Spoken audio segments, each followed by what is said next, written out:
नमस्कार दोस्तों, आप सभी का स्वागत है आपके अपने YouTube चैनल ज्ञान स्टडी 93 पर। दोस्तों, आज हम हिंदी साहित्य इतिहास लेखन की प्रमुख पद्धतियों के बारे में पढ़ने वाले हैं।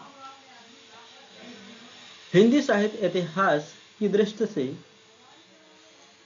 उल्लेख ग्रंथ भक्ति काल से ही मिलने लगते हैं, जैसे गोकुलनाथ कृत 84 वैष्णव की वार्ता, 252 वैष्णव की वार्ता और नाभादास के भक्तमाल में हिंदी साहित्य इतिहास के लेखन की पद्धतियों मिलने लगती हैं, किंतु कवियों का विवरण मात्र होने से हम इन्हें ऐतिहासिक ग्रंथ नहीं मान सकते हैं। हिंदी साहित्य के इतिहास लेखन की परंपरा का आरंभ 19वीं सदी में गारसा दतासी कृत इस्तवार दला लित लित्यूर एंदुई ए हिंदुस्तानी से माना जाता है, जो फ्रेंच भाषा में लिखा गया है। हिंदी साहित्य के इतिहास लेखन की 4 पद्धतियां मुख्य रही हैं। दोस्तों, अगले स्लाइड में हम उन 4 पद्धतियों के बारे में डिटेल से पढ़ेंगे। दोस्तों, इतिहास लेखन की पहले वर्णानुक्रम पद्धति है। तो पहले दोस्तों हम वर्णानुक्रम पद्धति को समझ लेते हैं। इसमें रचनाकारों का विवरण उनके नाम के प्रथम वर्ण के क्रम से दिया जाता है। उदाहरण के लिए जैसे तुलसीदास, चिंतामणि और केदारनाथ सिंह का समय भले ही भिन्न हो, किंतु उनका क्रम इस प्रकार होगा: केदारनाथ सिंह, चिंतामणि और तुलसीदास। इसे ऐतिहासिक दृष्टि से असंगत माना जाता है, क्योंकि यह इतिहास लेखन नहीं, शब्दकोश लेखन की तरह होती है। गारसा दत्तासी और शिव सिंह सेंगर ने इसका प्रयोग किया है। दोस्तों, वर्णानुक्रम पद्धति का प्रयोग गारसा दत्तासी और शिव सिंह सेंगर के द्वारा किया गया है। दोस्तों, हम पढ़ लेते हैं कालानुक्रम पद्धति के बारे में। इसमें रचनाकारों का विवरण उनके काल यानी कि समय के क्रम में दिया जाता है। रचनाकार की जन्मतिथि को आधार बनाया जाता है। इतिहास लेखन की दृष्टि से इसे भी अधूरा समझा जाता है, क्योंकि इस पद्धति से लिखे ग्रंथ भी वर्णक्रम पद्धति की तरह कविवृत्त संग्रह मात्र होते हैं। जॉर्ज ग्रियर्सन और मिश्र बंधुओं ने इसका प्रयोग किया है। दोस्तों, कालक्रम अनुक्रम पद्धति का प्रयोग जॉर्ज ग्रियर्सन और मिश्र बंधुओं के द्वारा किया गया है। यद्यपि जॉर्ज ग्रियर्सन ने विधेयवादी पद्धति के कुछ आरंभिक सूत्र भी मिलने लगते हैं। दोस्तों, हम पढ़ लेते हैं वैज्ञानिक पद्धति को। इसमें ग्रंथ का निरपेक्ष एवं तटस्थ रहकर तथ्य संकलन कर उसे क्रमबद्ध रूप में प्रस्तुत करता है। इतिहास लेखन सिर्फ तथ्य संकलन की नहीं, बल्कि उनकी व्याख्या एवं विश्लेषण की भी मांग करता है। अतः इस पद्धति को भी अपरिपक्व माना जाता है। दोस्तों, वैज्ञानिक पद्धति में कुछ दोष हैं, इसलिए भी इस पद्धति को अपरिपक्व माना गया है। दोस्तों, हम पढ़ लेते हैं बहुत ही महत्वपूर्ण यह पद्धति विधेयवादी पद्धति। दोस्तों, यहाँ से क्वेश्चन निश्चित ही बनते हैं। फ्रेंच विद्वान एक नाम आया है दोस्तों, तेन ने इसे सुव्यवस्थित सिद्धांत के रूप में स्थापित किया है। तेन ने इस पद्धति को 3 शब्दों के माध्यम से स्पष्ट किया है। वो शब्द कौन कौन से हैं दोस्तों? जाति, वातावरण और क्षण विशेष। इस पद्धति के अनुसार किसी भी साहित्य के इतिहास को समझने के लिए उससे संबंधित जातीय परंपराओं, राष्ट्रीय और सामाजिक वातावरण एवं सामाजिक परिस्थितियों का अध्ययन विश्लेषण आवश्यक है। इसे साहित्य लेखन की व्यापक, स्पष्ट एवं विकसित पद्धति माना गया है, क्योंकि इसके द्वारा साहित्य की विकास प्रक्रिया को बहुत कुछ स्पष्ट किया जाता है। दोस्तों, विधेयवादी पद्धति बहुत ही मोस्ट इंपॉर्टेंट है। हिंदी में सर्वप्रथम रामचंद्र शुक्ल ने इस पद्धति का प्रयोग किया है। दोस्तों, विधेयवादी पद्धति का सर्वप्रथम प्रयोग रामचंद्र शुक्ल के द्वारा किया गया।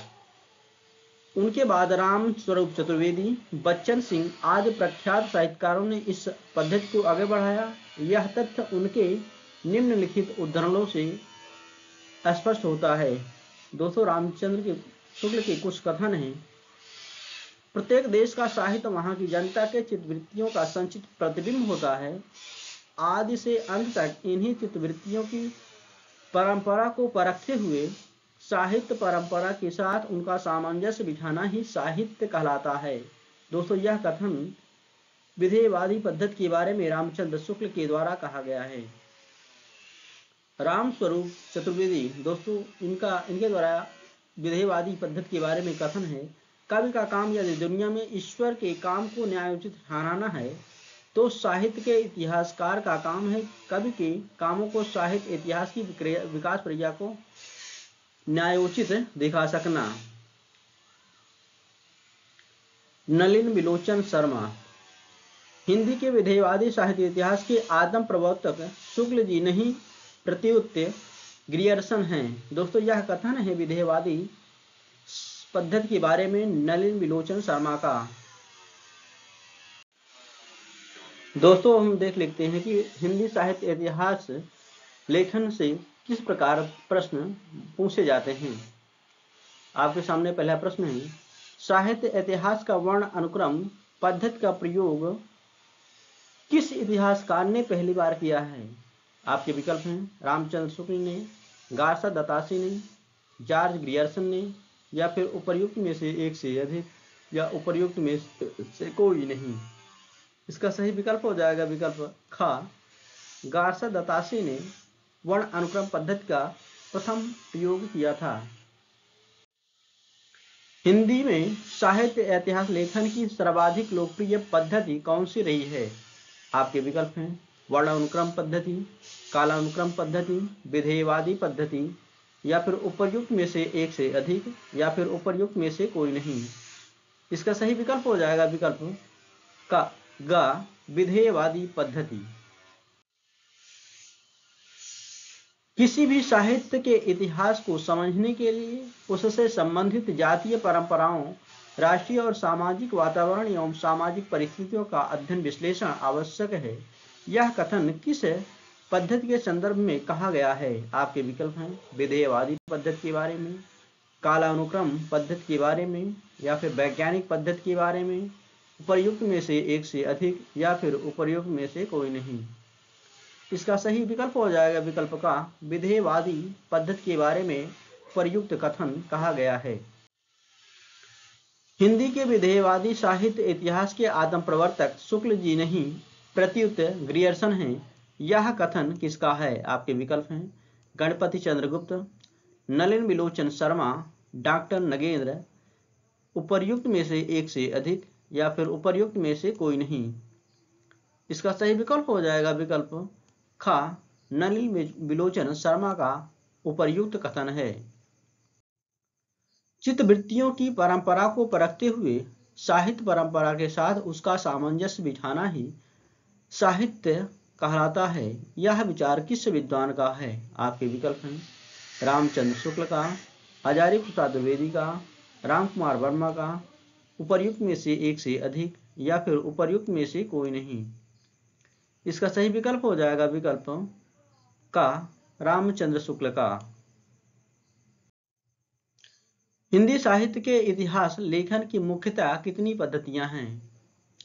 दोस्तों, इसका सही विकल्प हो जाएगा विकल्प ख, हिंदी साहित्य इतिहास लेखन की मुख्यतः 4 पद्धतियां हैं।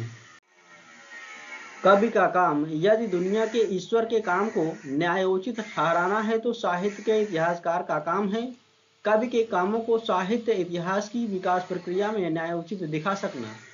यह किसका विचार है। आपके विकल्प हैं हजारी प्रसाद द्विवेदी, रामचंद्र शुक्ल, रामस्वरूप चतुर्वेदी, उपर्युक्त में से एक से अधिक, या फिर उपर्युक्त में से कोई नहीं। इसका सही विकल्प हो जाएगा विकल्प ग, राम स्वरूप चतुर्वेदी का कथन है। हिंदी साहित्य इतिहास लेखन में सर्वप्रथम विधेयवादी पद्धति का प्रयोग किसने किया। आपके विकल्प हैं शिव सिंह सेंगर, जॉर्ज ग्रियर्सन, रामचंद्र शुक्ल, उपर्युक्त में से एक से अधिक, या फिर उपर्युक्त में से कोई नहीं। इसका सही विकल्प हो जाएगा विकल्प ग, रामचंद्र शुक्ल के द्वारा हिंदी साहित्य इतिहास लेखन में सर्वप्रथम विधेयवादी पद्धति का प्रयोग किया गया। मिश्र बंधुओं ने अपने साहित्य इतिहास लेखन में किस पद्धति का प्रयोग किया है। आपके विकल्प हैं वर्ण अनुक्रम पद्धति, काल अनुक्रम पद्धति, विधेयवादी पद्धति, उपर्युक्त में से एक से अधिक, या फिर उपर्युक्त में से कोई नहीं। इसका सही विकल्प हो जाएगा विकल्प खा, कालानुक्रम पद्धति का प्रयोग किया है मिश्र बंधुओं ने। हिंदी साहित्य इतिहास लेखन की विधेयवादी पद्धति को रामचंद्र शुक्ल के बाद किसने आगे बढ़ाया? आपके विकल्प हैं राम कुमार वर्मा, राम स्वरूप चतुर्वेदी, बच्चन सिंह, उपर्युक्त में से एक से अधिक, या फिर उपर्युक्त में से कोई नहीं। इसका सही विकल्प हो जाएगा विकल्प घ, उपर्युक्त में से एक से अधिक, क्योंकि